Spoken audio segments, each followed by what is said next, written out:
Driving it home with Patti Vasquez, Patti Vasquez. From global conflicts to greenhouse gases, the folks refusing to wear masks says, and politicians getting caught grabbing asses says, she's driving it home with Patti Vasquez. Hello. Hey, everybody. How are you doing today?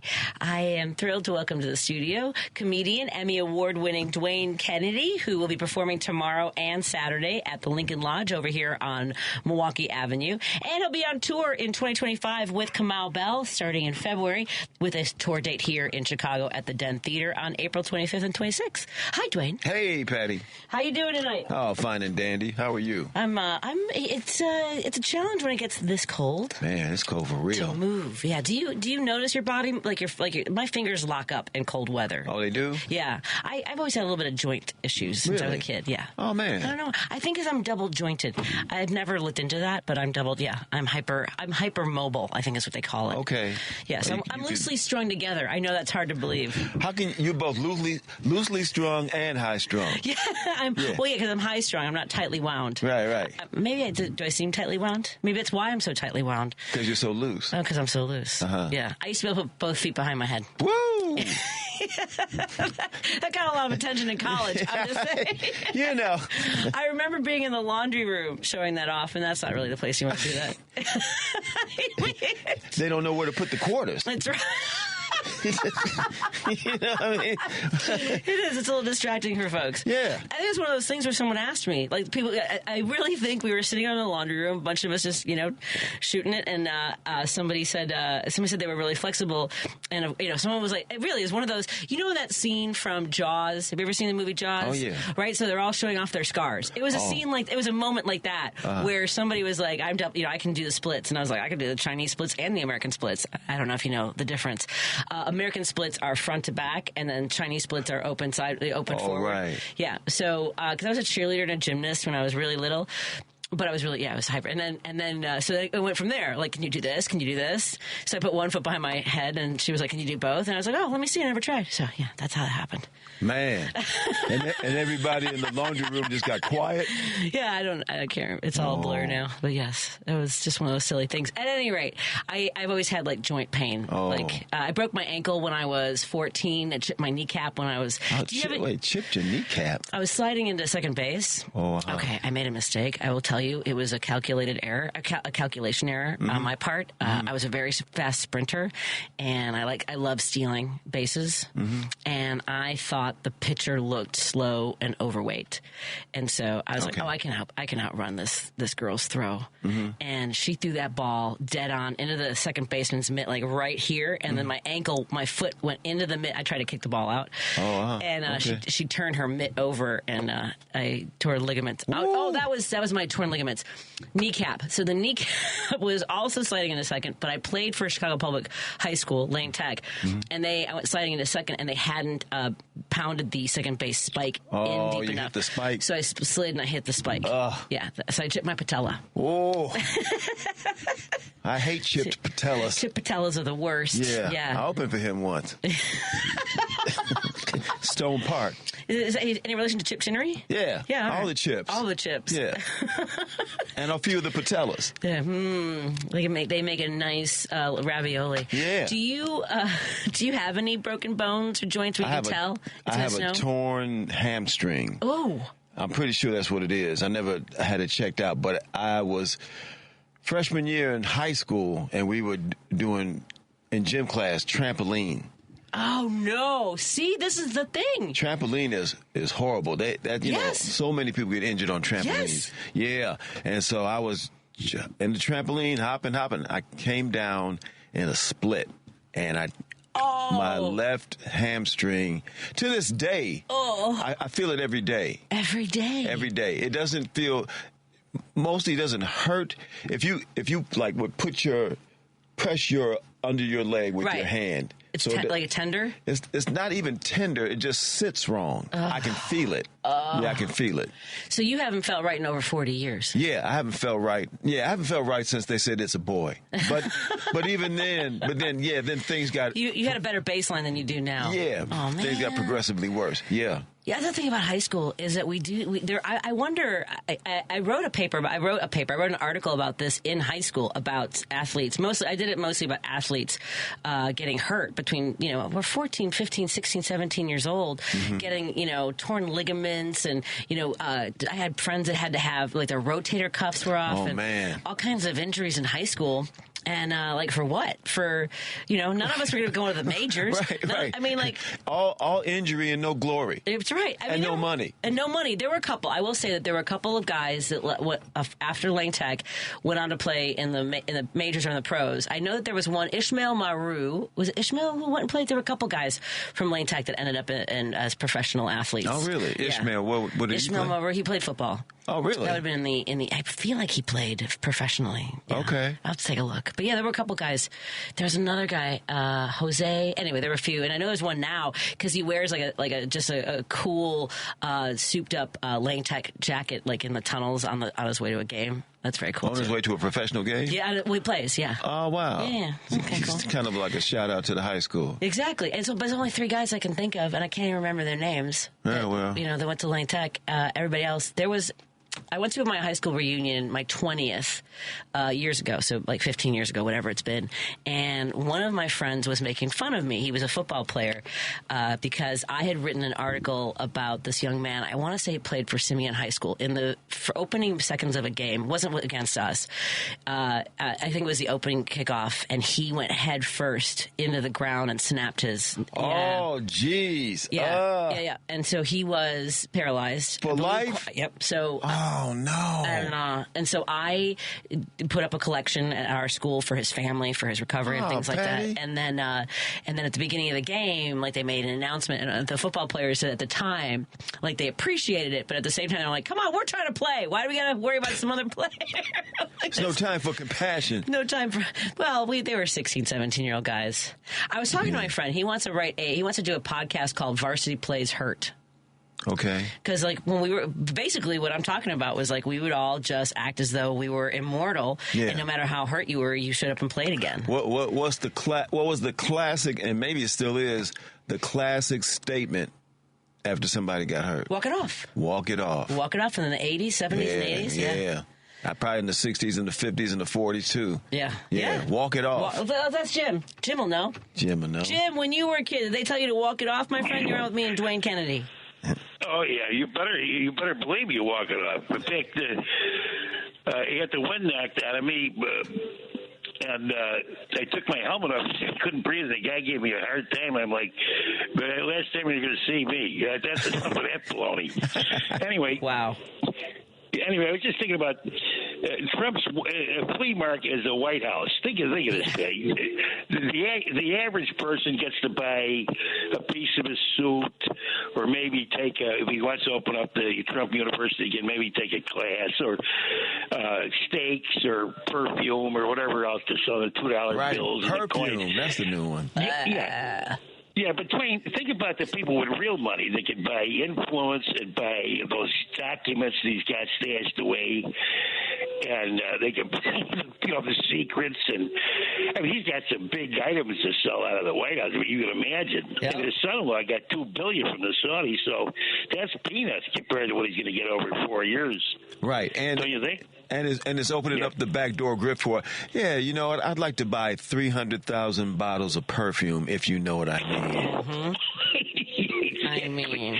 Exactly. Yeah. What an outfit. You talk about no class people. These people have no class at all. Anybody who could sit in the way and sell baloney out of the back door is just, that hasn't happened since, I guess it's the 20s when the guy was selling whiskey out of the back. Which one president was that in 1920? I can't think of it. I don't know about that. Warren Harding. Yeah, he was selling booze out of the back of the White House. But Who is he? My uncle? Yeah, really. One of my cousins. Anyway, you guys have a good night. Thanks, you Dwayne. too, Jim. Take care. Thanks, Jim. Yeah.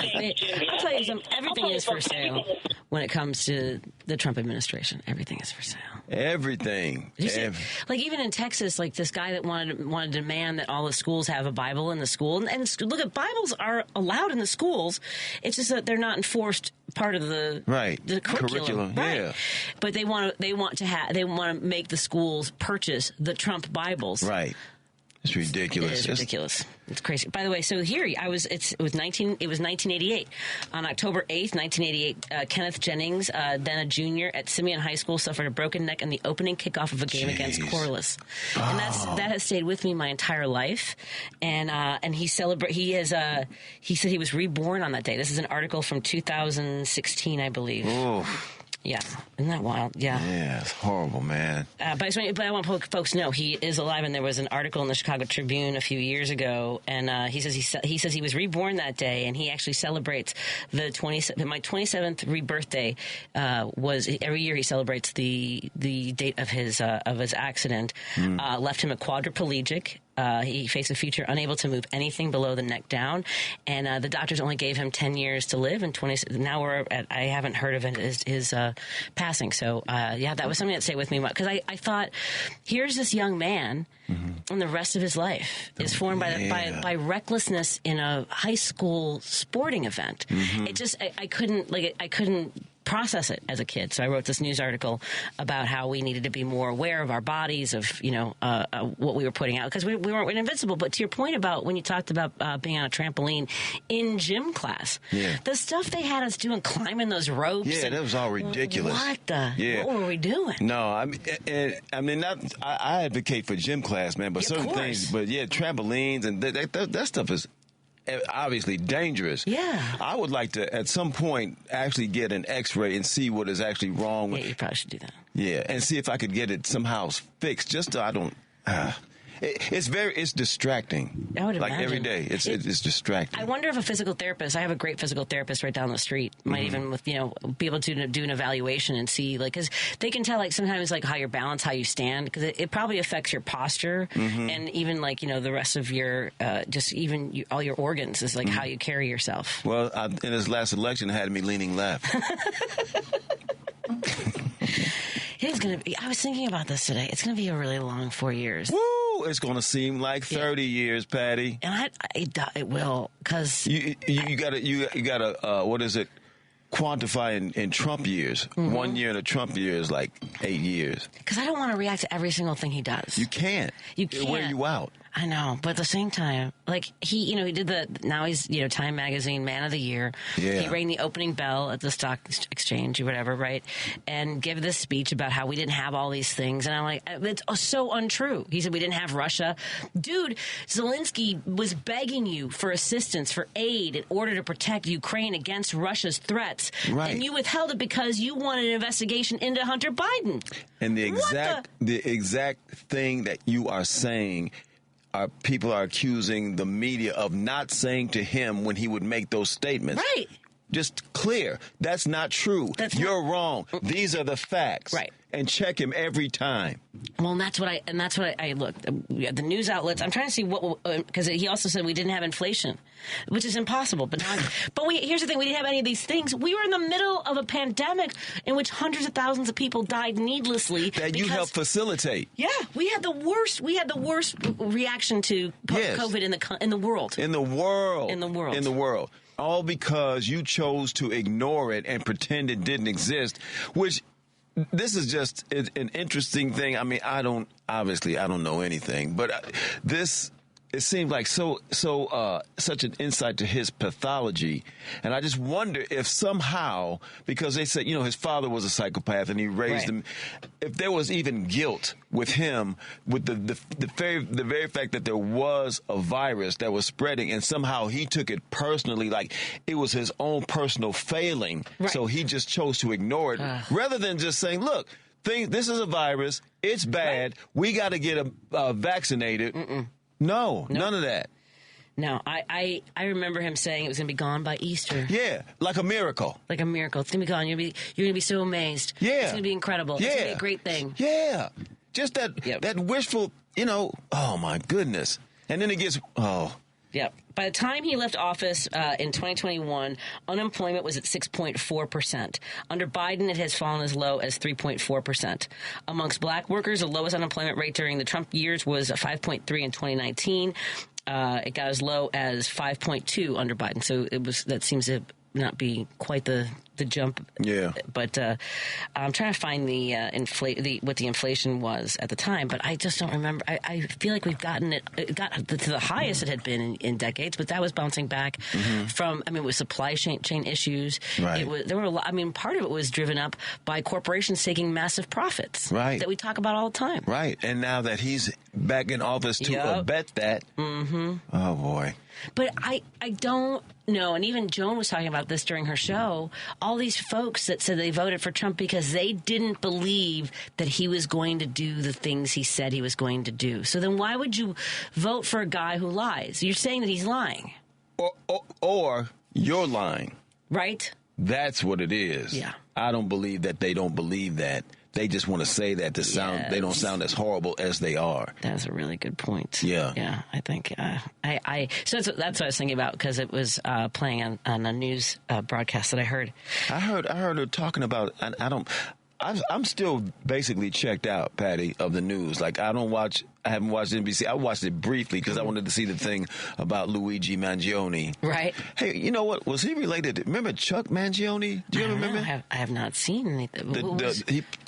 He played a cornet. He made a hit song called "Feel So Good." I don't think he was related to him. I haven't seen anything about that because I know that his father, I guess his grandfather died at when his dad was very young, like 12 years old, and he immediately went to work, joined the Navy, came back and became involved in building development, built hospitals and things like that. Ended up buying like a country club and things. Oh wow, like that. So very wealthy family. Yeah.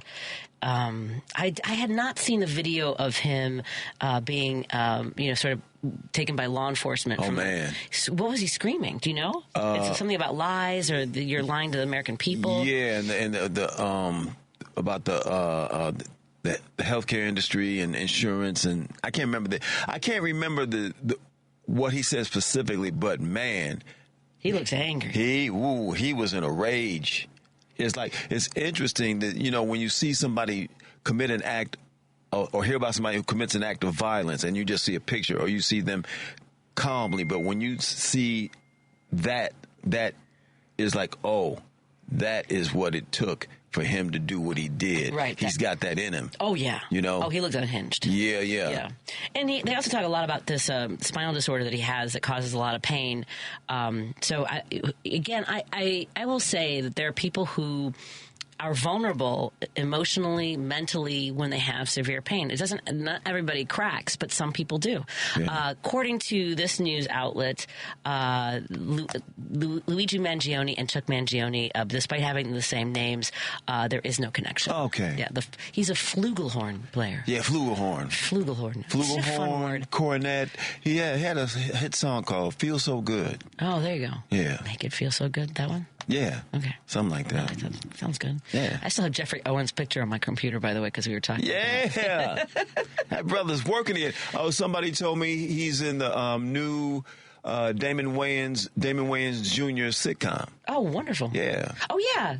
That's coming out on CBS, I think? Yeah, CBS. Yeah. It's both of them, the dad and the son, right? Yes. The Wayans. Yeah. It looks like a cute show, actually. Yeah. Okay. There's a show that I love called The Neighborhood. Have we talked about this before? The Neighborhood with Cedric the Entertainer. Mm-hmm. It's a white couple moves into a black neighborhood. Right. I really enjoy that show tremendously. I've been watching it. Yeah. Okay. I like it a lot. I've recommended it before. I believe I've recommended that before. A friend of mine, Tracy Lords, writes for that show. She's a comedian out of, I believe she's now living in Indiana. I ran into her over last summer, whenever we had the SAG strike. So I've been like, God, oh, wow. Time is weird. Time is a concept, Patty. I don't know what is happening anymore with time. You know what time it is? Time for me to take a break. So All right. Dwayne Kennedy is appearing at the Den Theater, the Lincoln Lodge this weekend. The Lincoln Lodge on Milwaukee Avenue. He'll be there Friday and Saturday. Go to Lincoln Lodge website to find out information about tickets. And he'll also be touring with W. Kamau Bell starting in February with a stop in Chicago, April 25th and 26th at the Den Theater, also on Milwaukee Avenue. A lot going on Milwaukee Avenue. Yeah. We're on Milwaukee Avenue. Everything's you can't happening. leave it. You can't get off. Does Milwaukee Avenue run all the way up to Milwaukee? It does. That's why it's called Milwaukee Avenue. I got to do that one day. Take that drive. Is it? Yeah, it's not bad. Continuous? I think it's a straight shot. As far as I don't think it bends or anything like Sheridan. I know you take Sheridan from from Kenosha sometimes. Yes. Yeah.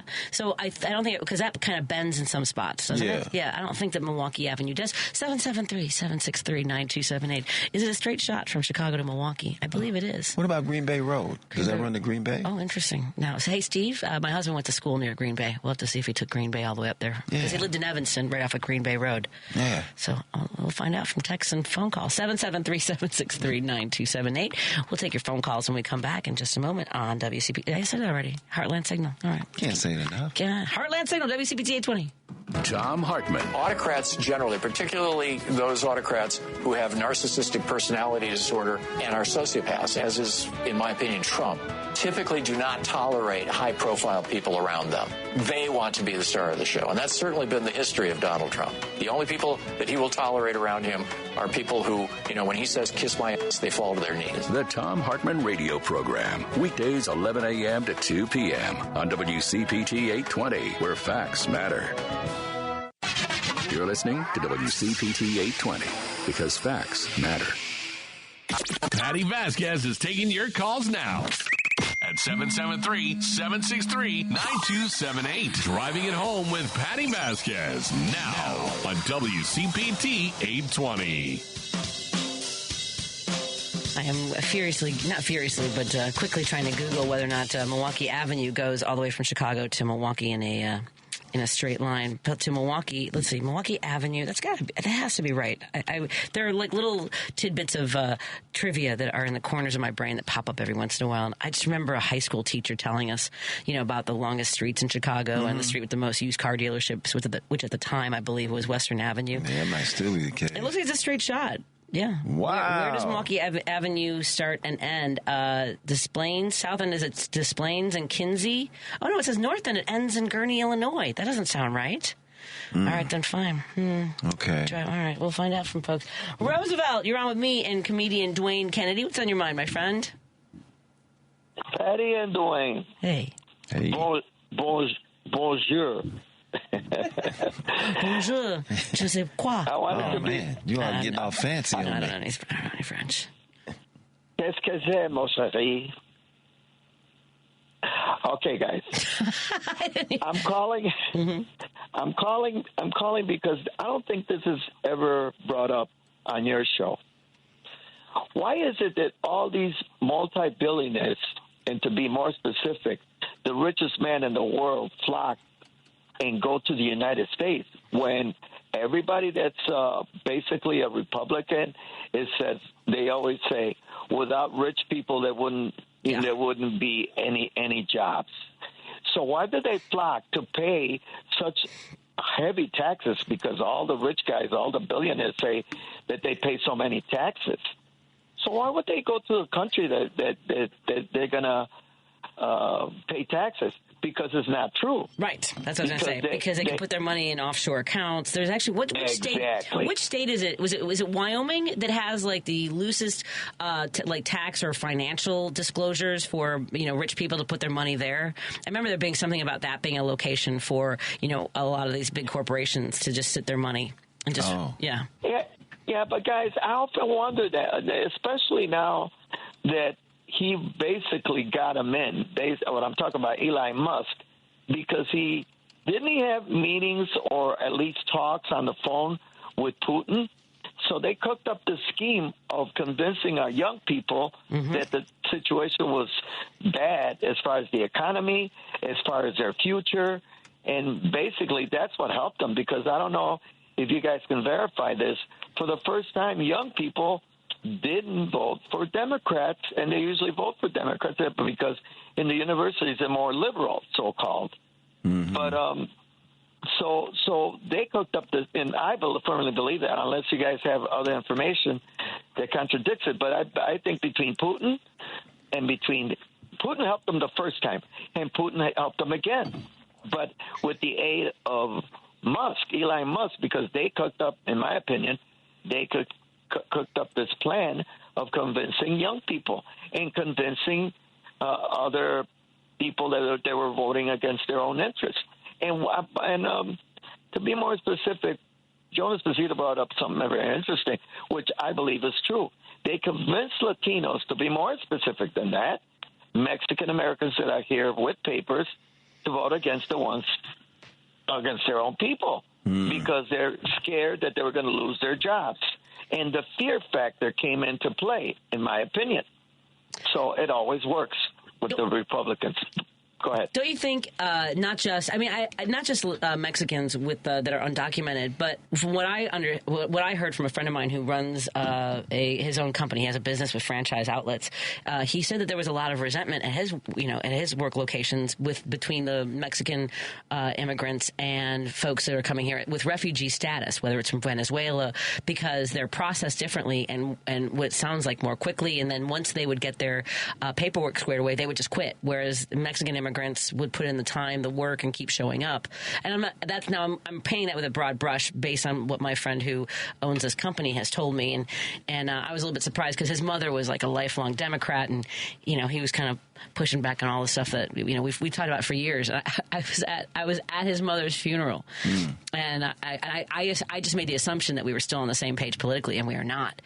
And yeah. So, but he was telling me about the animosity between Mexican immigrants and people who are coming here from other parts of Latin America, who seem to be getting sort of more, seems to them as a privileged status. Plus, you mix in all these lies about, they're getting $20,000, they're getting apartments, they're getting houses, and they're getting manipulated, as you've mentioned, by Spanish-speaking radio stations. Totally agree with you, and let me add a little bit to that. And this is the way I look at it, because of what you said and because of what I've heard on the radio stations. They don't seem to, and I try to beat it into them because practically I got tired of saying verbally. the same thing. You mean verbally, right? Verbally, yes. Exactly. I'm sorry. Thank you for correcting me. But here's the thing. Basically what you said is right on target, because they're getting all these things for free. A big factor is the fact that they've been trying for decades, to be specific, 2 or 3 decades, trying to get their papers legally, and they don't seem like it's fair. Mm-hmm. They don't look at it as fair, I guess, if I was in the same situation. But they're ignorant of the way things work in this country, which is by our Constitution, which is by our laws. And I kept on saying this. I've had it in my family where, my uncle got caught twice, and twice he was sent back to Mexico. But what they don't understand is the way our Constitution helps out people that come from countries where they have dictatorships. But yet I would say this. We had it before in the 60s when Johnson was the president and gave the go-ahead for Cubans to come to this country. Yeah. And because of our laws and our Constitution. And here's the mindset. I don't know if you noticed this, Patty, but I'm deeply soaked into this thing that Mexicans, to be more specific, they think, and I said, there is no prize by the fact that you work hard, because they always mention, we are very hard workers. No doubt you are, but you don't get to be papers just because you worked hard for 10, 20 years, and I'm sorry to say it that way, but it's reality. Right. I go, because we have to go. And as a matter of fact, they brought this up yesterday. This guy that's a Democrat, Mexican-American, he's like above 70. And he said, you guys keep on calling Obama the deporter-in-chief, but you got to remember what happened before that. 2 towers went down, and a lot of laws were implemented by Bush that affected the fact that people were deported to Mexico, and that's why Obama was forced to follow what the other guy had set in motion. The Patriot Act. Remember the Patriot Act? Yeah, of course. That's one of the factors. Homeland Security. All that affected these. It wasn't specifically Obama saying, well, I want all these people to go, you know? Right. It wasn't him. He's not a dictator. So there was things that were implemented. Remember those colors that they came up with, Cheney and Bush? That's we right. would be going to Marmont. Remember those? And the colors and how serious they had us on what the scare level was. Colors. Yeah. Oh, right. That's exactly. Right. Yep. Yeah. So all that stuff. I remember going to my mother. Yeah. So they were controlling the fear factor. But back to the animosity between refugees and people that are here without papers. And I guess if you're in a situation, I go, it doesn't work that way. It doesn't work like Obama came in and he started deporting people like crazy. It were things that were implemented before when Bush was in there. And things that they put that into, and it played a role on the way people thought of Democrats. That's why they keep on voting for these people like Trump. But it's always a fear factor. But back to the rich people. You know, look at all the people that have come from South Africa, Australia, that are multi-billionaires and have had an impact on our elections. They've had a big impact on our elections, but they're not welcomed in the country where they came from. You know, like, what's that guy, Murdoch? Right. You know, so they help. These rich people that came from other countries, not only did they go ahead of the line, which I always hear that, they always go ahead of the line because they're able to pay. Look at Melania. There's an example. Einstein. Do you believe Melania's an Einstein? You know? Right. So... No, you know, nothing they say carries any water. And look, you know, the amount of migrants and immigrants and undocumented that were expelled under Trump was lower, as you mentioned, than it was under Obama and under Biden. And part of that was because the wealthy want to keep their supply chain of exploitable labor. Yeah. So yeah, absolutely. I just hope that the avocados don't go up too high. Yes, I love avocado. Yeah, we'll have to find our healthy fats somewhere else. Yeah. I was reading about the pineapples today, but oh boy, that had nothing to do with it. I got to run. We have a guest on the line. I've got to run to my break. Thank you. Thanks, Roosevelt. Absolutely. Bye-bye. Thank you, Roosevelt. Let's take a break here. We'll continue our conversation. And coming up in just a moment, we have our friend Sean Childs from the Hope Foundation joining us. No Kids Die in the Shy in a moment with Dwayne Kennedy, guest co-host in studio, and he'll be appearing at the Lincoln Lodge comedy venue this weekend, Friday and Saturday. More in a moment. Alexa, play WCPT. WCPT from TuneIn. You're listening to Driving It Home with Patti Vasquez on WCPT 820. Thank you so much for continuing to drive it home with me. It's forward motion, Dwayne. That's what we have to keep thinking about. Is forward motion. That's all I'm saying. Like lemmings. Like lemmings. I don't know if that's over the cliff. No, not over the cliff. Okay. Dwayne Kennedy is appearing at the Lincoln Lodge comedy venue this weekend. It's one of the great comedy venues in Chicago. And it's also a 501c3. It's a nonprofit bringing entertainment and value to the community, and really love that. I love that venue so much. Yeah, they had people could vote there at the, Oh, did there you go. That? Yeah. I did not know that. They had a big old voting booth one time I was there. Like, what's that voting booth? Because they're a 501c3. Yeah. That makes sense. Well, speaking of 501c3s and organizations that are helping the community, we have the founder of House of Hope Foundation, Sean joins us on the line. Sean Childs, and really such great work that you do. I'm thrilled to welcome you back to the show, giving our kids a chance to grow up. How you doing, my friend? I'm fine. How you doing? Very well. It was wonderful to see you a few weeks ago. Thank you so much for coming out to support the One Aim organization and our mission to end gun violence. Yeah. And you told me that evening that great things are happening with the House of Hope Foundation. Catch us up. Yeah, God is good. First of all, One Aim does great work, and I reached out to them. I really want to do some work with them because they're really making things happen. So they did reach back out to me and said we're going to connect and try to do some things. But with prayer and coming on your show and reaching out to people, I finally was able to get approved for a small grant. I haven't received it yet. But this will be the first one that the Household Foundation has ever received. I haven't actually got it yet, but I got approved. So with the grace of God, the funds will come. On top of that, we opened up our location. So I got my brick and mortar back open. My foundation is open now. It holds 50 to 60 kids. We've been up and running now for about 3 weeks, and this is still out of my pocket. So the funds are still coming out of my pocket because I felt the need that our kids needed a safe haven. So it's basically open after business hours. The majority of the organizations close at business hours, 9 to 5, 8 to 5. Mine's open at 5 till. So if a kid needs to come in somewhere, speak to someone, he's in danger, he's in trouble, someone trying to bully him, or he's having problems at home, he can come to our organization, we can talk about it, have a conversation, and we can find resources for him. So what we do is 24 hours anti-violence training. We do trauma training. We do bullying training. We also teach them how to respect their parents, good grades in school.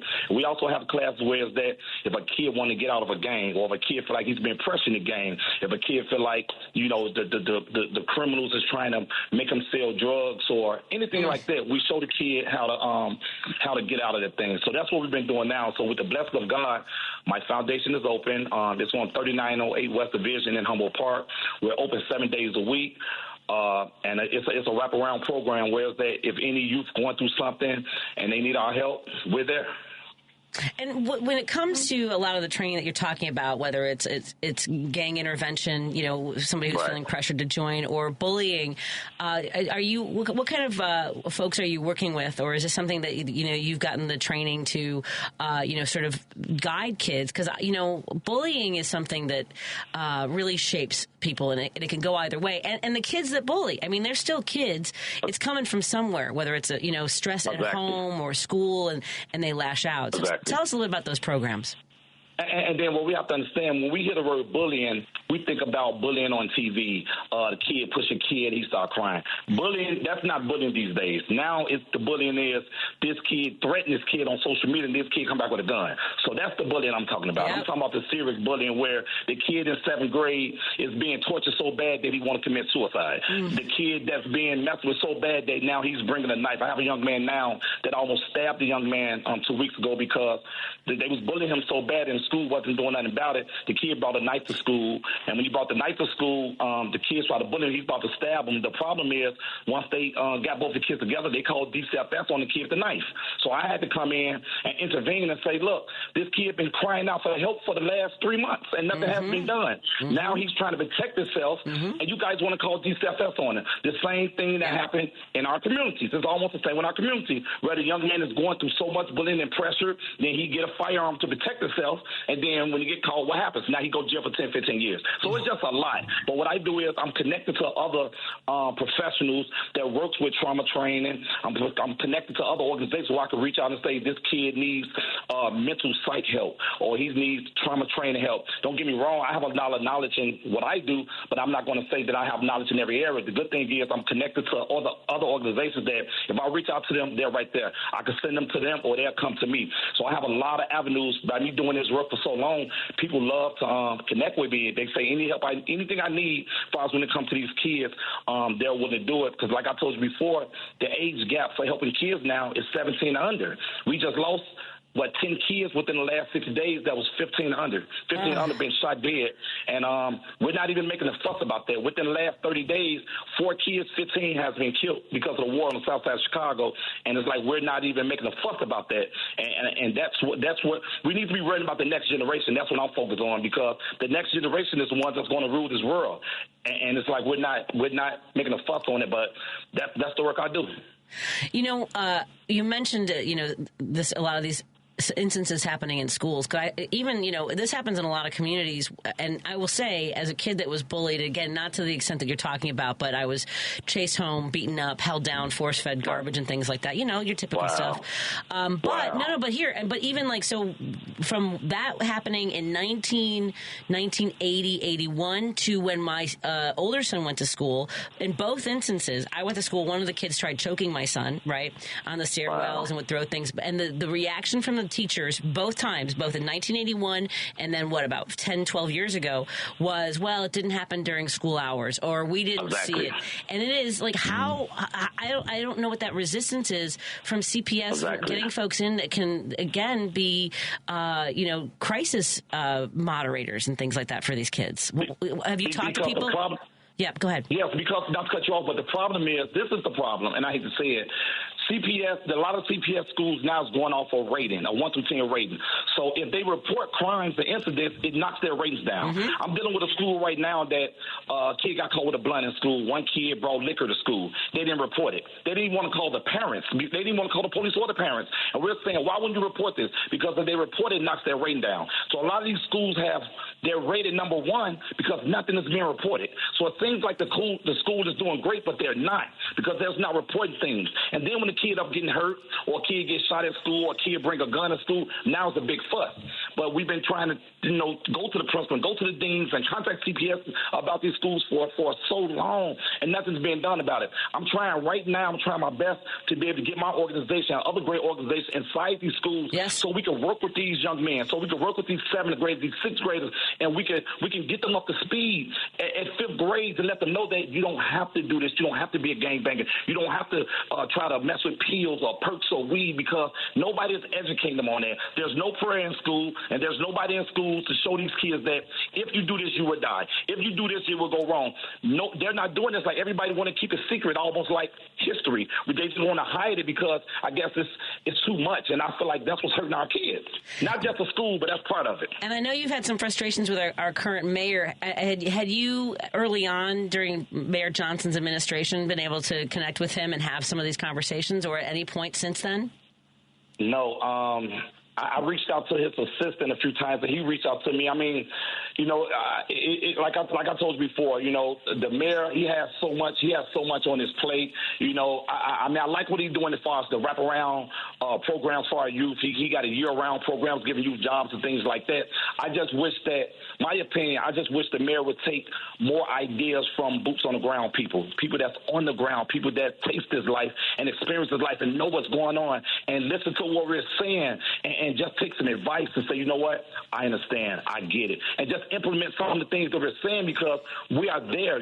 I'm right there. I'm in the line of fire every day, and I know what these kids need. I know what these schools need. But as long as we keep playing politics with our children, we're going to always have problems because we're playing politics worrying about stats and numbers, and we can't do that. That's why I got my program open. My program is not a daycare. If you come in my program, you're going to pray. I'm going to show you how to not do drugs, get out of gang, respect your mother, don't sag your pants. I'm going to show you how to be a productive citizen in Chicago. And if that's not what you won't be in my program. But the 30 to 50 kids in my program, they know what they want to be when they grow up. If they was in the game, they're out the game. If they tried to get in the game, they don't want to be in the game no more because I give them something to look forward to. I give them a future to look forward to. That's what it's about. And what can folks do to support the work that you're doing? Because as you mentioned, you've got a grant, but that's not going to cut it for you. You've already been out of pocket for years. What can we do to support you? I know that Dwayne and I, would love to figure out a way to collaborate with you. And it's hard because everyone just tries to figure out what's the right thing to do. So how can folks listening right now support your mission? Right now, just to be honest with you, I'm glad you said that. My biggest thing right now is keeping the doors open. So my place is open, the rent is paid, but you know how it go. I got to keep the doors open. So what I'm doing is I get donations to try to keep the rent, the light, the Wi-Fi for the kids open. So you can go on nokidsdieintheshy.com. That's my email, my website, nokidsdieintheshy.com, and you can donate there. You can even donate where you click it, where if you want to donate $20 every month, it'll come out every month. So that's nokidsdieintheshy.com, and whatever you feel comfortable donating, that's fine. If you want to come to my facility and set something up, you can come and do it. We can collaborate and do something in my facility. If you want to come and see the work we do, that's fine also. But right now, we need donations. We need corporate donations, and I would love to be able to go to the colleges or go out to the companies, whoever want me to come out to speak on what's going on. I have no problem doing that. But it's nokidsdieintheshy.com. Cash App is $HOHTMC, $HOHTMC, and my Zelle is House of Hope Foundation 1 at gmail.com, House of Hope Foundation 1 at gmail.com. You can reach me at 312-487-6815, 312-487-6815. And once again, if you have a kid that's in need, young lady or young male that's in need of mentoring, trauma training, anti-violence training, I'm here, free of charge. I know that you named all the other ones. Any chance you have a Venmo as well? Yes, my Venmo is @Sean space child space 9. So it's @Sean space child space 9. And once again, my phone number is 312-487-6815. Sean-child-9, right? Yes, ma'am. All right, excellent. I'm sending that right now. That's my easiest account to use. So, folks, you can find them on. I appreciate all you be doing. I would love for you to come to my facility and even do a little broadcast in there, or come and shine some light on the facility, because it's a nice place, and I think it'd be great for you to come in the hood and see for yourself what's going on. I would love to, Sean. And Dwayne and I are going to make it out there. We can do a broadcast from there and figure out a way to bring people in and get involved. Again, that's Sean Childs from the House of Hope Foundation. And the website, again, one more time for folks who might not have caught it. It's No Kids Die in the Shy. Shy is CHI. NoKidsDieInTheShy.com. All right. Thank you so much, Sean. We'll talk to you again soon. Don't hesitate to reach out. Let us know what you need, okay? Anytime. Thank you for all you do. God bless you. God bless you. Thank you. Let's take a break here. I know some folks have been on. Oh, wait a minute. Hold on a second, Sean. Can we call Sean back? Someone had a comment for the guest. Just call him. Let me see if let's see if I can line this all up. I just turned around and saw the call the call screen. I was trying to get more information about the wraparound services he was talking about with Mayor Johnson, because one of the things I know in our city budget is that. We have after-school programs that the state of Illinois, they approved the funding back in the spring, $50 million, and they have not released it. And there are a lot of after-school programs that, like debate clubs, art clubs, sports, that could go away if they don't get the funding. And like some of these programs that have been around for decades.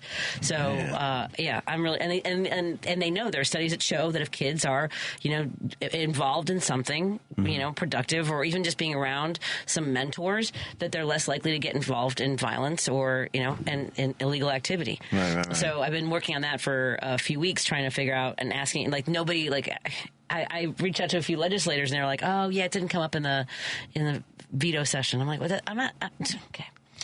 Sean, I wanted to bring you back because a listener had wanted to make a comment.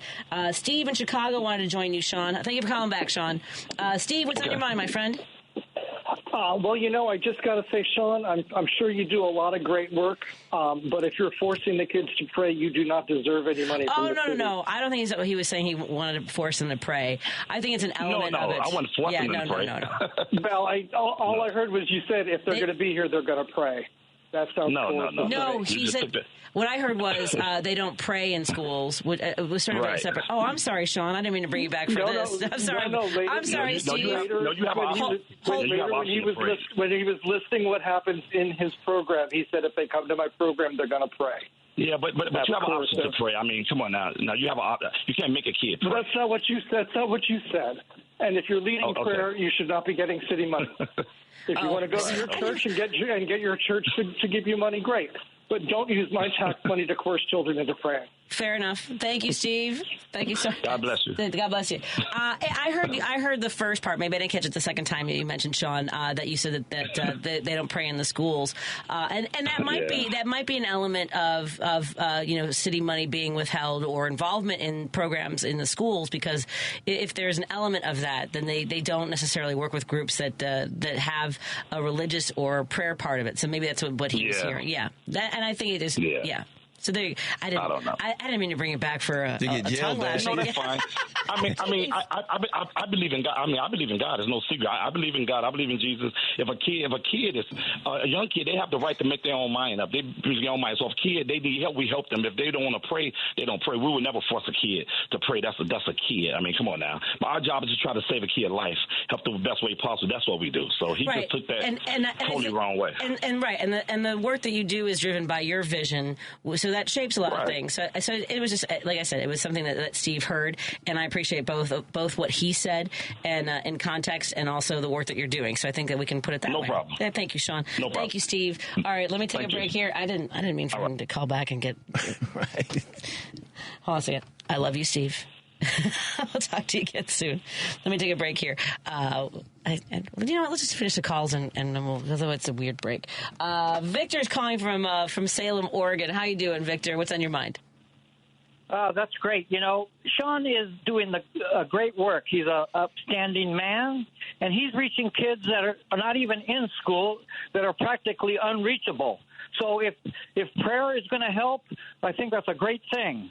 that last caller, well, no, he needs find himself a new life. Okay, all right. I'm not going to let my guests and my listeners go after each other. I understood where Steve. That's not why I called. I know, but hold on a second. Patty. I know. I think that Sean was passionate about what he was saying and kind of threw that in there. If you're going to be at the structure of it, and Steve, he should do a GoFundMe page. Yes, I agree, and I think Steve doesn't want tax dollars going towards somebody who says they're going to make someone pay. Well, hey, the reason why I called Patty. Yes, you and your guest Dwayne, you guys are brilliant.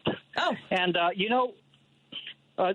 Donald Trump is on the Time magazine as Man of the Year, but if you look below in fine print, it says, let's see, convicted felon and rapist of the year. Oh, wow. Oh, so he was. That's the cover of Doing Time magazine. Oh, boy. Yeah, right? Exactly. Yeah. Everything Donald Trump touches dies, so we'll see how long Time magazine is in publication. Yeah. You see what happened when you went to McDonald's. They had an E. coli outbreak. They sure did. Now McDonald's. They sure did. It's not funny. They sure died, did. Yeah. Not funny. And correlation isn't always causation, I guess. Exactly. And not only that, McDonald's is projected to lose $1 billion because of Donald Trump's visit to their establishment and making fun of people. But the thing that I really want to say is Donald Trump nominated Peter Hegseth for the Department of Defense. But he is not only a drunk, but he takes advantage of women by giving him. This one woman said she was raped by this guy, and she went up and had a drink with him, and after that one drink, she passed out. Obviously, he had this was a common way of Pete taking advantage of women, and I bet more women will be coming forward and saying that they have been raped by this guy. I'm a little bit. Go ahead. I'm sorry. Go ahead. His nickname is Little Peter Hogshaft. Oh dear. Not Hegseth. Now the reason why that is, if you look up the on the internet what the sexual organs of a pig is, then you'll understand why he drinks so much. So I don't. That's not coming up. I know it doesn't sound funny now, but it will once you look it up. It's not coming up with a. Okay. Thank you so much. And mostly we're thrilled that you called us brilliant. We'll take that every day of the week and twice on Sunday. Thank you, Peter. Good to hear from Oregon. I love your part of the country. Talk to you again soon, my friend. Be well, okay? Okay. Take care. I love you too. Ciao. Thank you. Ciao. Hogshaft does not bring up anything associated with Peter Hogg. Okay. At any rate, and I don't know if I want to look for any images. Yeah. What about Hogwarts? That's Hogwarts. By the way, Steve from Chicago, another listener, says that you're spot on. And then I've had this happen one time before, where listeners have things to say about each other. Oh yeah. And then I'll just put them on the air together, which is I kind of did, but didn't know that was happening with Sean. The Patty Springer show. Yeah. Well, there's actually one listener who then got angry at me because he didn't like my tone of voice, wanted to call about Bible stuff, and then when I didn't answer appropriately to his liking, got very angry. And then I talked about it the next night, and I used his name, and then he called and threatened the station with legal action for mentioning his name. Oh man! I mean, I think I can mention Juliet, but I think that sounds like a lot going good on radio. That's what I call that. I was like, I'm sorry, because I didn't. He would say things like, "What do you think of that?" And I'm like, I'm not interested in this conversation. I mean, that gets to be How a thing. dare you not be interested in my crackpot assertions? How dare you? You're gonna put me on the spot. Because I had told him one day to call back. I'm like, call back the next day. I don't have time right now. Yeah. So he called back, and I was like, oh yeah, that's okay. Thank you. What do you mean? Oh boy. Let's take a break here, lady. He's like, don't say his name. Don't say his name. I don't want him to call. So you know what? If he does, I know the area code. And that's not the conspiracy guy, is it? The Russian. No. I don't think so. He called when I was hosting when you were gone, but I liked it. Maybe. I welcome all cracks, screwballs, and lunatics. I only give you a short amount of rope. and then I yank it back. Yeah. And my poor Dan Schaefer said, because Dan, so I listen, right, when you guys are, and sometimes I want to call in, but if somebody's on the air, poor Dan Schaefer, so I was in Los Angeles and I heard one of our callers just like spew all these lies, and like it was going on, and I had to call, and Paul Shivari just like put me on the air without giving poor Dan like a heads up that I was calling. So I was like, stop it right now. I'm like yelling, and people thought that like somebody had picked up the phone in this guy's house, and like his wife was yelling at him. But yeah, sometimes it gets out of control. Let's take a break here. And Terry is on hold. We'll get your call when we come back on WCPT 820 Heartland Signal. I'm probably going to go short on the. Can I go up and down with the volume on what happens at the top of the hour? You know what I mean? Okay, I'll be right back after this. We'll figure it out. Wait, hold on a second. Ooh, let's play this one. Because facts matter. You're listening to WCPT 820. Driving it home with Patti Vasquez, Patti Vasquez. From global conflicts to greenhouse gases, the folks refusing to wear masks says, and politicians getting caught grabbing asses says, she's driving it home with Patti Vasquez. Thank you so much for joining us. I want to say hello to our friends listening in the evenings on KTNF AM 950 Minneapolis, St. Paul, the progressive voice of Minnesota. And, of course, here on WCPT 820, right here in Chicago, and the Heartland Signal. You can watch us. Oh, we're now on YouTube, by the way. We are now broadcasting our show on YouTube. Hi, everybody. Thank you for joining the conversation. And I'm so grateful for Lady B, who makes sure that all of our video, our live streaming is live and up there for your enjoyment. And if you have any, I need to get better about watching comments like in real time. We have the text screen open. That number is 773-763-9278. You can also call and join us live. We have a couple phone calls on hold that we'll get to in just a moment. Comedian Dwayne Kennedy joins me in studio. He's an Emmy Award winner for his work on United Shades of America on CNN with Kamau Bell, as well as the great work that he's done in the past with, you used to write for, what was Orlando Jones' show, made appearances on 227, Seinfeld, Letterman, how many other, Comedy Central? I did. Several Lettermans, right? Yeah, I did Letterman 3 times. I did Conan twice. I did Jimmy Kimmel twice. I was on Showtime at the Apollo. I did a Showtime special, Comedy Central. You find all that work. Yeah. I know. I look back at it too, and I go, and here we are. which is a great place to be. It is a great place to be. As we say, it's always wasn't a show for it.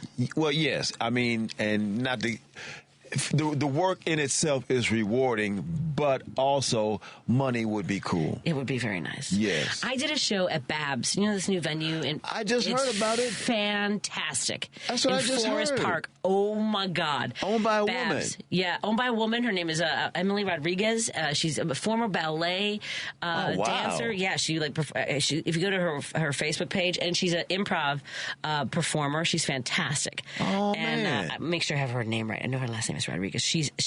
It's so funny because I don't often get caught off guard by someone being. Okay, it's when I'm caught off guard by someone being stunningly beautiful. I don't have a filter. I don't. I'm like, oh my God, you're.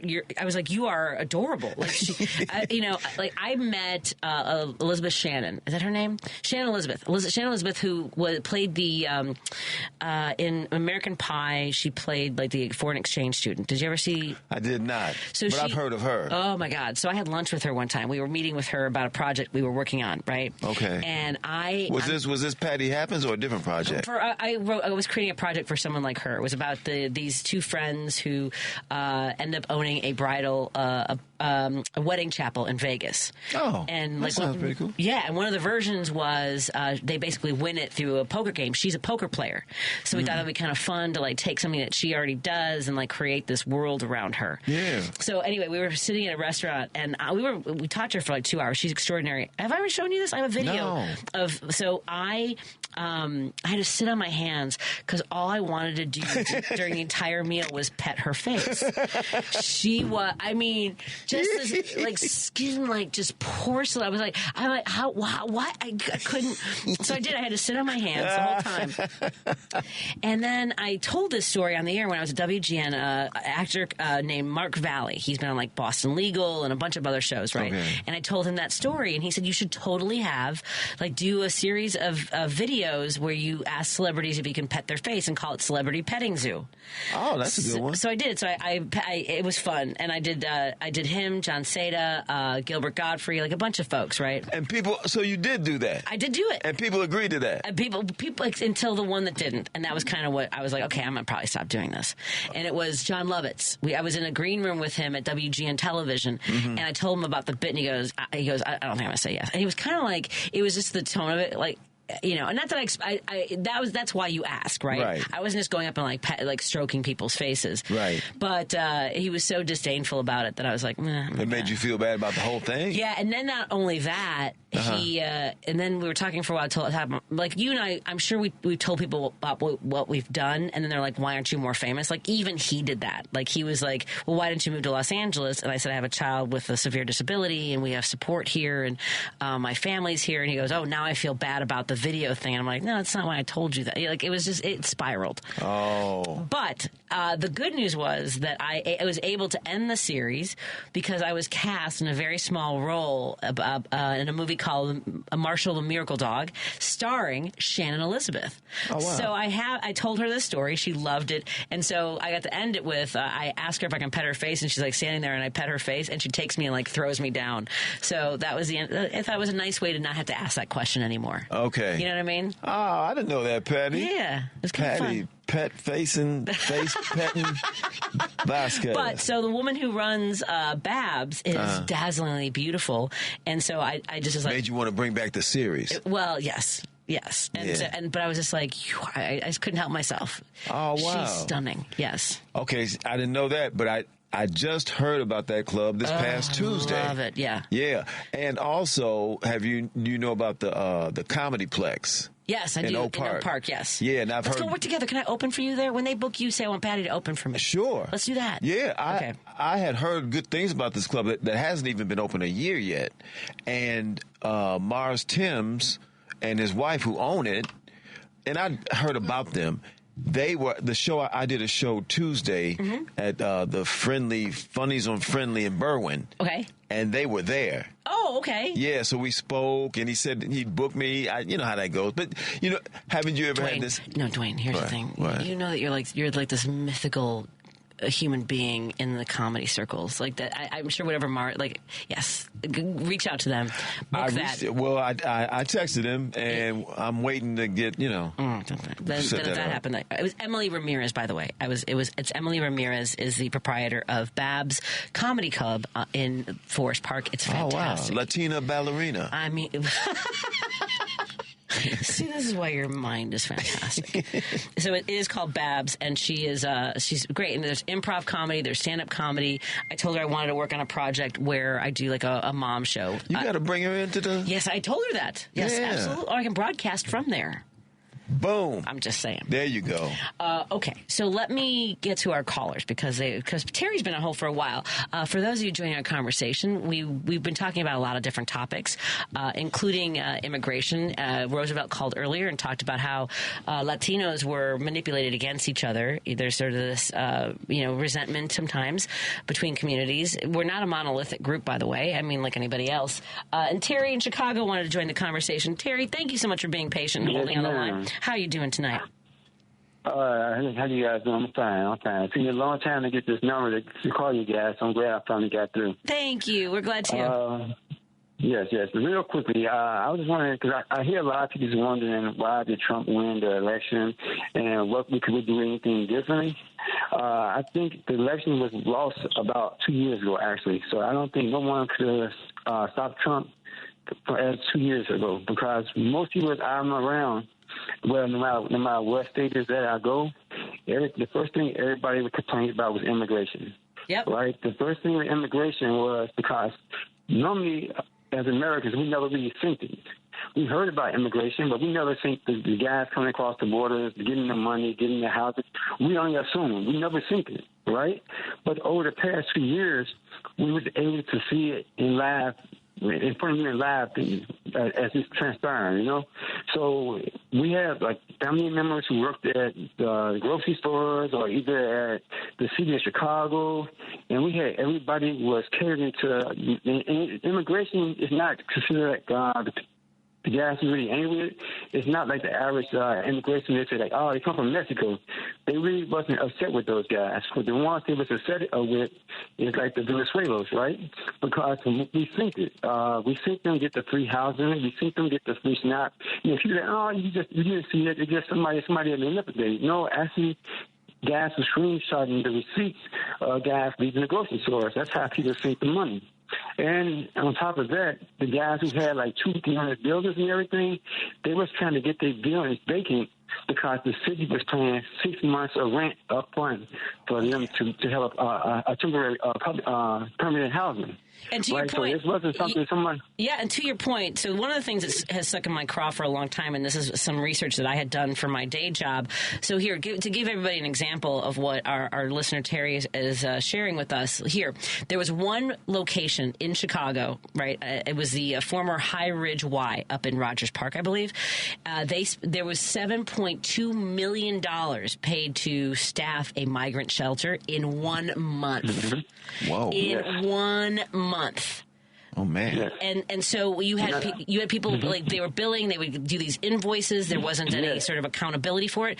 No, I mean, like Terry's on a lot. And then you had folks sleeping on the floors at airports, like in Boston Logan at O'Hare Airport. When people were traveling, it was to Terry's point, it was front and center for people. We saw people on buses, and then but the other side of it wasn't landing, that these people were being manipulated in order to make us resent them and be angry, and for folks to fleece places like the city of Chicago, Boston, Denver, New York, right? So, I mean, they were. This is again what conservatives do, is take human suffering, exploit it, and then blame the victims, and then show everybody else that why should they get these things? Why are we spending this kind of money on these folks? But that's only part of the story, because most people, as we know, America always say, we don't have any money. We don't have any money for you. We can't do this. We can't do this. We can't do this, right? But then we see the news. Governor Pritzker just approved $300 million for immigration, for housing. And stuff. But look, you said you don't got nothing, right? Then we see Brandon Johnson, well, we got to do something. Then when you actually see your friends who own like a 2-unit building, right? They catered to the immigrants, because what they did was they were getting paid 6 months housing up front. And it wasn't something that somebody was assuming. It's because we have first-hand information, so it's not like we're assuming it, and everybody act like, oh, it ain't really nothing. We have to do this, right? But that's the reason, if you pay attention to your last caller, right, he said that the Hispanics in his location, they was going back and forth, netting each other's, right?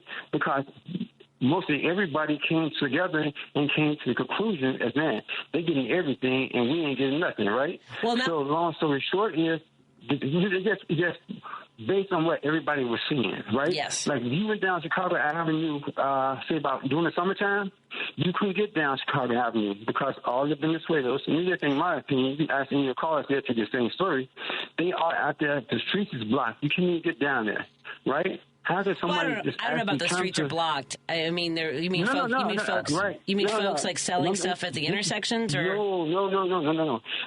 Imagine when the young kids go downtown, they take over downtown, right? And you see downtown flooded, all these kids, like, where your mamas and daddies at, right?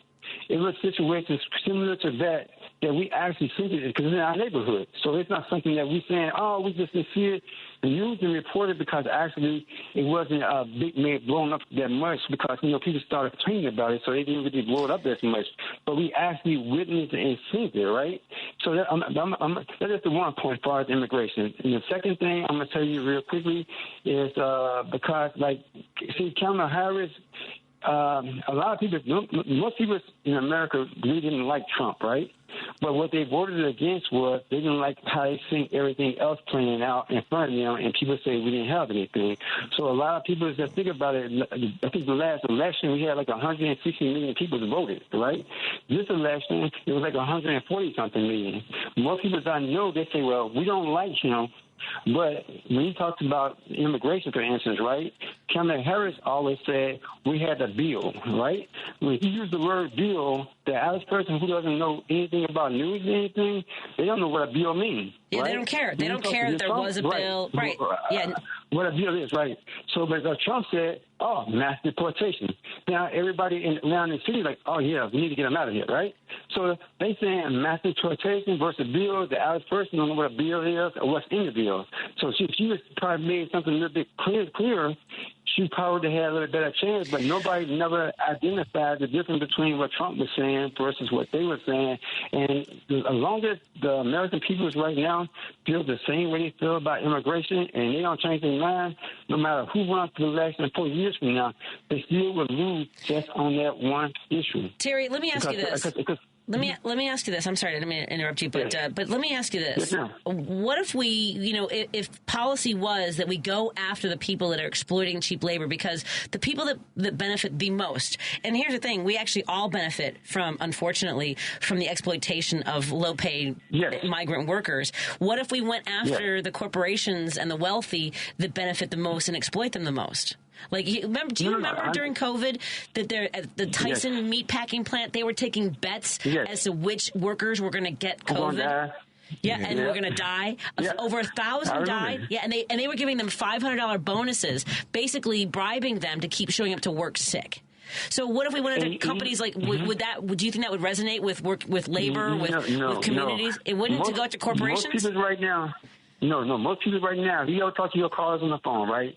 They saying COVID was the worst thing that happened in American history as far as my lifespan, since I've been living, right? But you ask most of these people if you talk on your phone, your listeners and everything, they say probably financially, they benefit more from COVID than they probably in the rest of their life. I talked to a lot of guys at the barbershop, right? Nobody likes Trump. What they say, let him in the office, he's going to mess up something, we'll get money again. They don't say that he's going to do good for him, because think about it. Everything Trump touched, he destroys. Everybody know that. So think about it. If people are willing to sit back and let Trump destroy everything just to get their point across, how do you change their mind?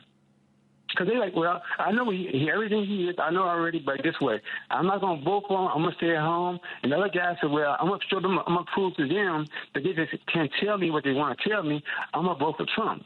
So what do you think? What do you think your friend? What do you think the people you talk to want to hear from a Democratic candidate?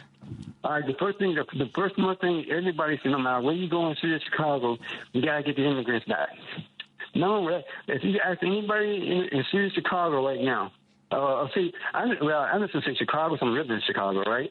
But I be in Indiana, I be in all these states and everything, and everybody say that's the one issue that everybody complains about, and all in the same agreement on, because it's not. Like I said once again, it's not the immigration. So you're saying what they think the last 2 years, right? But so if Democrats had said we're going to have a mass deportation, like Democrats aren't going to say mass deportation, they're just not. And that's the reason they would not win. That's the most important reason I want to try and get through the line, is because the thing is, the reason Trump, that's just much everybody say Trump gonna send him back. He's gonna send him back. The person who won the election was that governor who started putting all the immigrants on the buses and sending them to all these places, and he put all these people in airports and on police stations and everything else, right? So guess what? Now everybody think about this. When Brandon Johnson get on TV and say we need permanent housing, right? How do you pay for permanent housing? Yeah. How do you pay for it? About $500 million budget hole. Yeah. So how do you pay for it? But now you're talking about, well, I'm trying to raise the taxes $100-something million, but now I'm going $60 million, but now I'm going to raise this thing. Hold up. Y'all just gave them $500 million. And now you're telling me that you want me to... No, that ain't gonna work. So as long as you can't change the hearts of the people mad about that situation there, it's gonna be unconsistent. It ain't because think about it. It's not just even immigrants itself who you probably think who will be in trouble with it, with the Trump thing. They're willing to take a chance themselves because of that one issue. They really take a chance themselves. That's why the guy say at his location at the job, they fight in between each other because everybody is on board with that same issue. So until you can fix that issue, you ain't going to, no matter how nobody say it, who going to run and say, make it nice, it's not going to work. It's because everybody complaining about the same thing. So here's the thing. So if Trump does his mass deportations and he's successful, then there isn't an issue, and we go forward, I guess, is the best I can say for it. People are going to suffer. I've got to run to a break, my friend. I really appreciate your insight, and I'm glad you got through. I'm glad you found our number. Look forward to hearing you again. Thank you so much, Terry. Take care. Right. Let's take a break here. We'll continue the conversation because now the phone lines are lit up. Hold on a second. Steve, do you still have a comment for us? You've been on hold the whole time. Do you say, hi, darling, how you doing? Is he saying? Steve? All right. Let me take a break here. We'll come back on WCPT 820 Heartland Signal right here in Chicago. Of course, we're live streaming on Facebook and YouTube. And we're so grateful for our friends listening in the evenings on KTNF AM 950 Minneapolis, St. Paul, the progressive voice of Minnesota. We're in studio with guest co-host Dwayne Kennedy, who will be performing at the Lincoln Lodge this weekend, Friday and Saturday. Go get your tickets. Hey, Google, play WCPT. Streaming Chicago's progressive talk from TuneIn. There's no better way to defend democracy in front of your fascist Republican friends than with a cold progressive beer from the Minocqua Brewing Company of Wisconsin. So head on over to Beer on the Wall in Schaumburg, Doty Liquors in Elmhurst, Captain Jack's Beverages in Worth, or the Wilmette Market to pick up a 4-pack or couple 2-3 of MAGA Tears IPA today. Don't forget to drink and vote responsibly. Patti Vasquez is taking your calls now at 773-763-9278. Driving it home with Patti Vasquez now on WCPT 820. Thank you so much for joining us as we continue to drive it home. My guest is guest co-host Dwayne Kennedy, appearing at the Lincoln Lodge Theater this weekend, and I'll be on tour with Kamau Bell. I'm just so proud of the work that you did on the United Shades of America and Emmy Award winner. I remember calling you around that time. I was also asking for money because I was running for office. But you took the calls. Yeah, of course. I know, but not everybody does. Well, it's you, Patty. I'm not going, I'm just saying. Let me see. Let me see. I'm going to hold Paul. Paul, hold on. I'll get to you after the break if you don't mind. Myrna in Chicago. How are you doing, my friend Myrna? You're on with me and Dwayne Kennedy. Hi there. I wanted to ask Dwayne. Dwayne, a few days ago you mentioned something about speaking, referring to the northern border, about how they figured out who to stop the question because if they suspected they were illegal. Right. Can you repeat that? Oh, I don't remember. The gist of it was... what was I talking? Was I talking about the fact that I was up near the northern border and there's no heavy security like it is at the southern border? Yeah, and somebody else was. I think we were talking to somebody about how you could just go back and forth. There isn't. Yeah. And one time when me and my significant other were up in upstate New York, and we were literally at some park. I don't know where we were at, but we could look across the river into the backyards of people in Canada. Right. And I asked the cat that was the attendant, I said, well, what do you do if people try to come over here? Oh, they come over all the time. They just call ahead and just say, we're going to be coming over to the United States. We're going to have a dinner and a movie, and that's it. Right. No problem. The Border Patrol in the northern... There was no border. There was nothing. You could, because I asked her because she can swim. Like I said, could you swim from here to Canada? Where I said, oh yeah, you could swim over there. You could take a boat over. And this person who worked on the state side in the park said people do that all the time. Okay, my reason for questioning is because we have a judge. He's retired now, Judge David Serta. He was the first Latino judge in Illinois. His late wife, Maria, now he's of Mexican descent. His late wife, Maria, was the first Latina on the Chicago Board of Education. She was Puerto Rican. Back in the 80s, during the time that Harold Washington was the mayor, she was dropped off by her driver at her job downtown. Now, again, fully dressed like a professional woman, driven by a personal driver. She was stopped as she left her car by INS agents who harassed her because they thought that she was here illegally. And she's Puerto Rican, so she's a citizen. Yes, and she told them they couldn't understand that. That concept to them was just over their head. So they're racist and ignorant. Yeah. And I'm thinking, okay, the woman's dressed to the T, driven by somebody in a really nice, like a, beautiful car, and they're going to think that she's here as an illegal? Are you kidding me? Right. And to not know that Puerto Ricans are Americans. Right. And the fact that regardless of what kind of car she was in, if she was in a grocery cart being pushed, that's not the issue. The issue is she's a citizen and she has the same rights as everybody else. And the people who are questioning her are ignorant and racist, and they're making it incumbent upon a person to prove something that she doesn't have to prove. Yeah, so my thing is, what qualifiers are they going to use to stop people, to question them? There won't be qualifiers. The qualifier will be, I thought, so I did. I acted out of my own ignorance and animus. So, I mean, do all of us dark-haired people have to start wearing blonde wigs? We're not confused with Latinos? Well, I tell you what, maybe I was telling you this story when I was on the southern border in Arizona and with United Shades, and we were driving across, and we stopped by immigration because they're checking everybody. I said, so if they looked in the car, they looked at us, right? I said, so, but if you look Latino, if you look of a certain way, then you get stopped, right? Oh no, we don't do that. Come on. Yes, you do. Yes, you do. Why? If you didn't do that, why were you stopping us? Exactly. Yeah, right. What are you talking about? Oh, man. Oh, Myrna. Oh, boy. You know what I mean? And here it is. People, if you want to take it way back, what are you doing here? The Europeans, what are you doing? How is it you come uninvited, undocumented, steal everything, and then you ask for everybody else's ID? Now you're checking IDs. Who are you? Who are you? Exactly. And the funny thing, I haven't been able to find anything recently, but a couple of years ago, and this was on all networks in the news, that I keep saying INS, which people know now as ICE. This came from them. Their report was that the highest number of illegal aliens were from Canada. Yeah. They came here.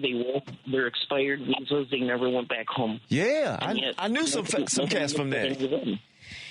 Yeah, but nobody looked at any of them. Because they're white. Because they're white. Because they're white. November 30th this year, 2 people from Canada have been arrested on drug charges after Illinois State Police seized more than $40 million worth of cocaine from a trailer truck near the Iowa state line on Friday. That was end of November. Patty, this is the best part. They're Asians. The 2 men were Asian guys. Yeah, not Hispanic, not Latino. They were Asian guys. Vampreet Singh and Manpreet Singh? I don't know what you mean. There were 2 Asian guys that they stopped. Yes, I understand. Yeah, so I'm like, okay, so is there like stereotyping? I have terrible jokes in my head. They thought they were coming to do some math problems. See? It's because we're considered to be the drug dealers in there. Oh, yeah. They're going to curve off the whole country. But like you said, Marina, what happens now when the whole government is given the permission structure of deputizing non-Latino, deputizing people to take it into their own hands, This has bothered me for years because they talked about this during the Bush administration, that people American citizens could stop someone and demand their papers. So someone like my mom, who came here legally, became a citizen, became a computer programmer from the federal government, because she has an accent and she looks Latina, some Bob John with a John Deere hat on can be like, "Where's your papers, lady?" It's always bothered me. All right, I got to run to the break. I went long here. Thanks, Marina. Have a good one. Take care. I'm doing all kinds of things I probably shouldn't be saying. More after this on WCPT 820 Heartland Signal and KTNF AM 950 Minneapolis, St. Paul. We are live streaming on YouTube, on Facebook. We can also hear us on the TuneIn app. Dwayne Kennedy is going to be at the Lincoln Lodge tomorrow and Saturday. So go get your ticket. Go get your tickets. I'm talking too fast. WCPT 820, Chicago's progressive talk, where facts matter. Patti Vasquez is taking your calls now at 773-763-9278. Driving it home with Patti Vasquez. Now on WCPT 820. Thank you so much for joining us as we continue to drive it home. I'm in studio with Dwayne Kennedy, and someday the off-air conversations will also happen on air. Yeah. I have to record those. Is what I should do. Make that that's the podcast. Okay. During the break. Mm-hmm. Ooh, during the break is our podcast. There you go. That's what we should do because there's a lot more cussing. I was thinking about this tonight on my way in, like the amount of restraint I have shown for over a decade on the air. I think I only dumped myself once recently, where I was like, oops. Yeah. Oh yeah, I never understand how that works either. I have a button right here, so it goes back 7 seconds. So we're on a delay. Right. So everything we say right now is 7 seconds behind when it actually happens in real time. Maybe 14 seconds because I've been told I have 2 shots at this. So I hit the button, it goes back. It doesn't go on the air. It does go on the live stream. Okay. So but that's a different sort of beast, as it were. Right. So it goes back and they don't hear it. Okay. And I could just ignore it, but usually I'm like, I have to tell the caller or the guest, please don't do that again. Otherwise, I have to get rid of it. Oh, Matt's coming in to explain the 7 second delay. 3 5 seconds. We have 3 5-second delays. Don't tell me I have 3 shots at it, Matt. That's terrible. Have you ever missed all 3 times, or you just couldn't get to the button? Well, never. If in doubt, Hold on. twice. Hit it twice. Oh, if in doubt, hit it twice. Yeah. Bang, bang. All right, and then. 10 seconds. But it's also better that I make sure the guest knows or the listener Let's knows. give it a shot. You mother! No, okay. Matt just got. Did you see how pink he got? Go! I'm blushing. All right, let's get to now. Paul from Seattle. I think we can trust to not make me push the dump button, but we never know. Give it a shot, Paul. How you doing? You're on with me and Dwayne Kennedy. I've only slipped once, I think, in my entire life. But right-wing radio is a 7-minute delay, so that if they don't like the way the conversation turned out, it's on the air. It's just like it never happened. Yeah, the caller never. Yeah, they just play a pre-recorded interview, and then they say, we're back taking your call. Right. Anyway, I was listening to Roosevelt, about an hour ago, was asking, why did the billionaires come here? And he says, well, one reason is, they don't really have to pay taxes here. But the other reason is why the billionaires come here is because this is where we're privatizing government. Yeah, you can buy the government. Where we're putting, that's where we're putting public tax dollars into private hands, and that's how they become billionaires. So listen to this. Okay. Social Security and Medicare are not entitlements. They call them entitlements, but they're not. As per a Supreme Court ruling in 1970 known as Goldberg versus Kelly, the Supreme Court defined what an entitlement is. Okay, so an entitlement essentially is this, is a benefit, a government benefit, to which the beneficiary party, that's the one who gets it, doesn't pay into directly, but is entitled to by the criteria of the application process. So Social Security and Medicare are earned benefits. We pay into them directly, right, through your payroll taxes. But something like, welfare or SNAP, food stamps, those things we don't pay into directly, but if we qualify when we apply, we're entitled to it. So it's called an entitlement. But there are some other things that are also entitlements, like military contracts. You see, when you want a military contract, you have to apply to the government to make some certain military materiel, and that military materiel they cannot sell on the commercial market. So it's not like they're just the government's buying something off them. They have to apply to it, and if the government approves their application, you get to be a military contractor and earn billions of dollars.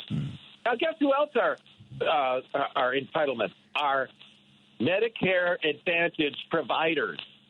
Same thing, because they can't sell those insurance plans on the commercial market. They only get the money from Medicare.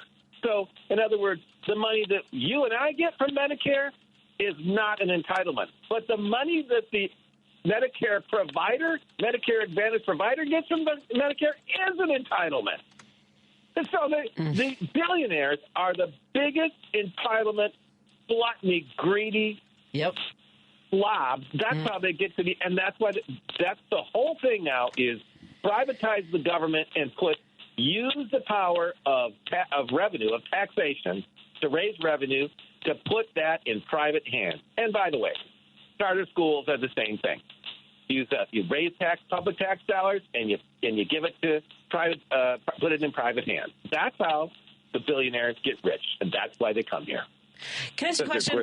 Because you do a lot of research and process a lot of these things. You struck a nerve with me about something about billionaires and greedy and slobs, and it made me think of BlackRock, just because.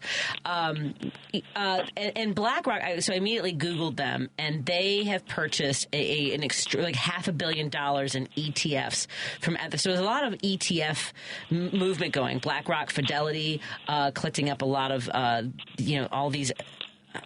Because ETFs, I still can't wrap my mind around, and I think that's part of the problem, is that this feels like the next crisis that we don't have a handle on at all. What are your thoughts? BlackRock, you mean the hedge fund? Are you the what? BlackRock is like this massive hedge fund. They own like stocks and pretty much everything. They control a lot of what is out there in the world. Yeah.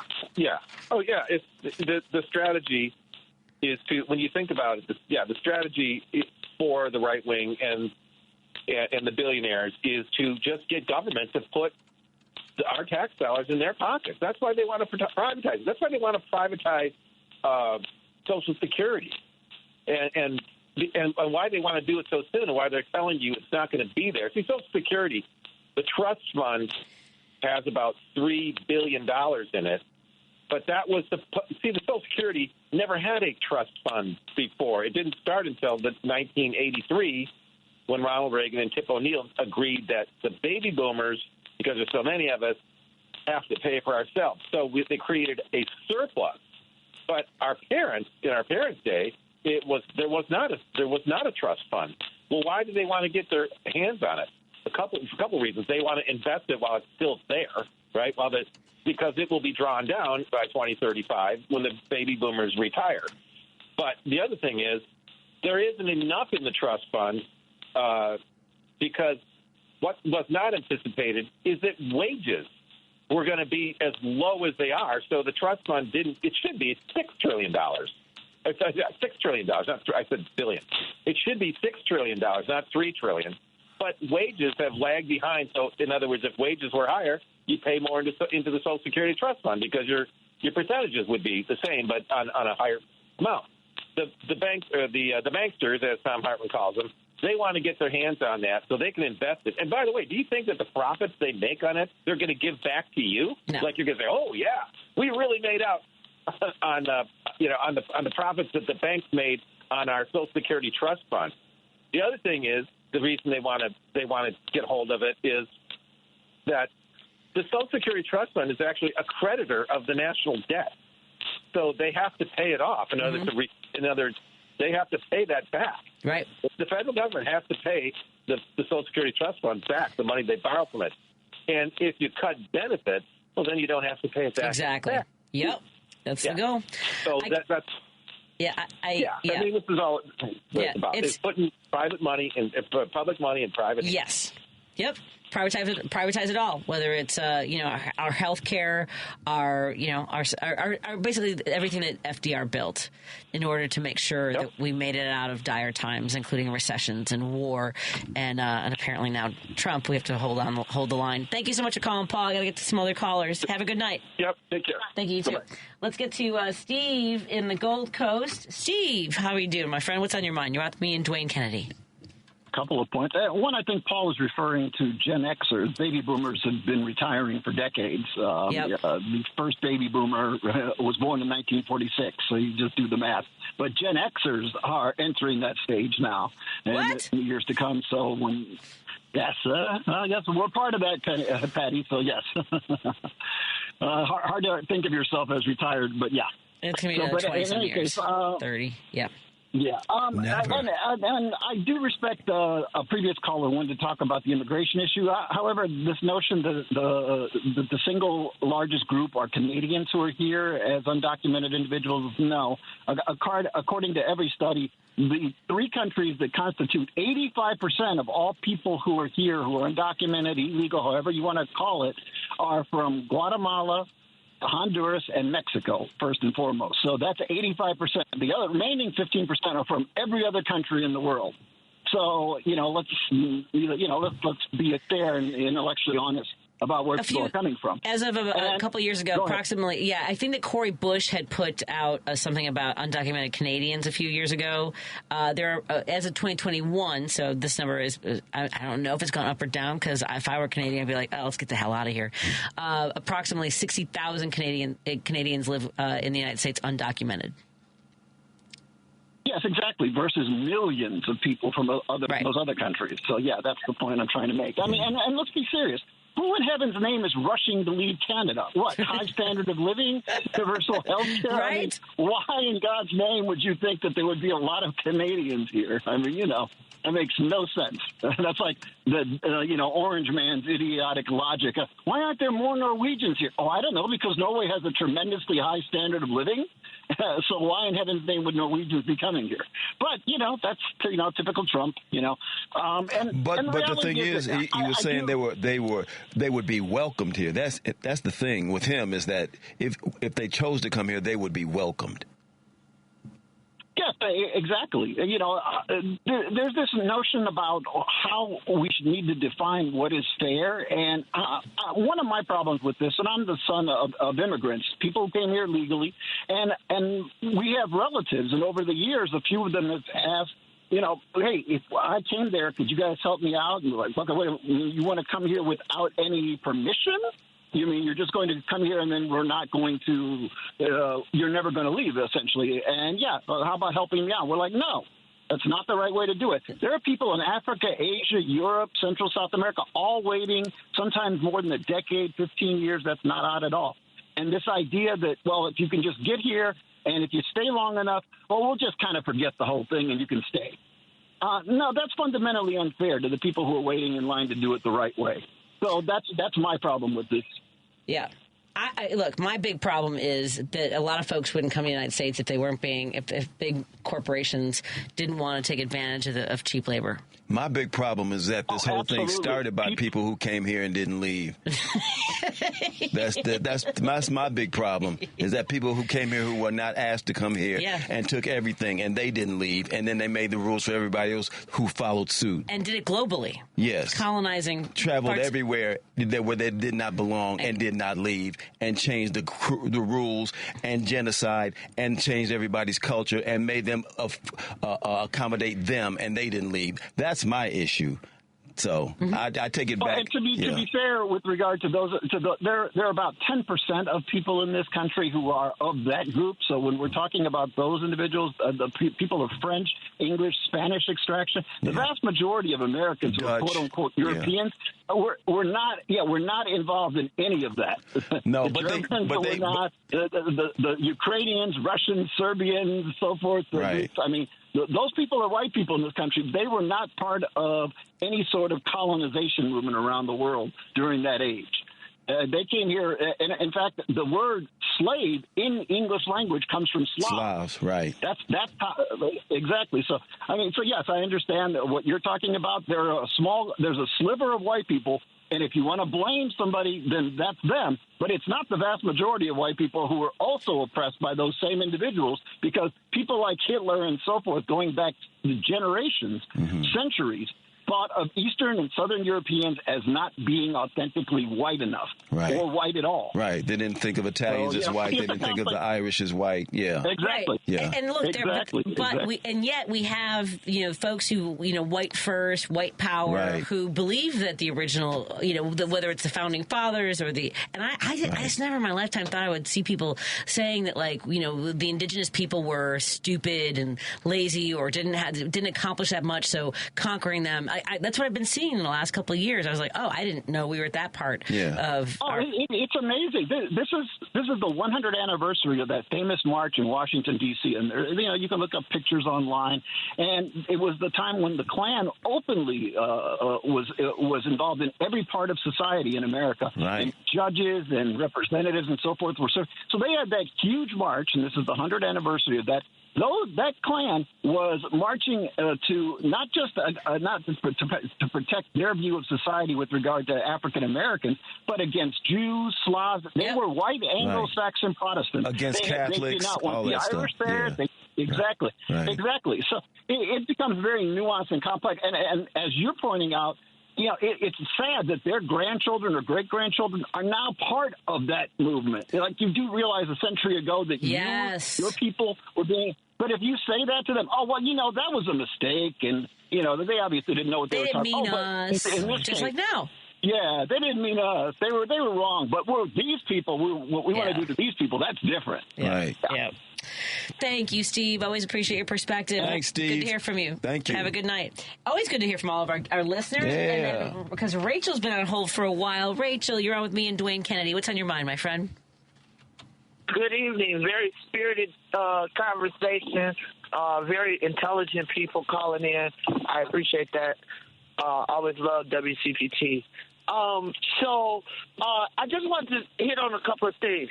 Project 2025 talks clearly about the need for middle class, and lower middle class people to pay more. Yep. There's this notion that we don't pay more. So when Trump claims that, I don't know about the prices or getting them down, it's going to hurt a little bit. No, it's built into the plan.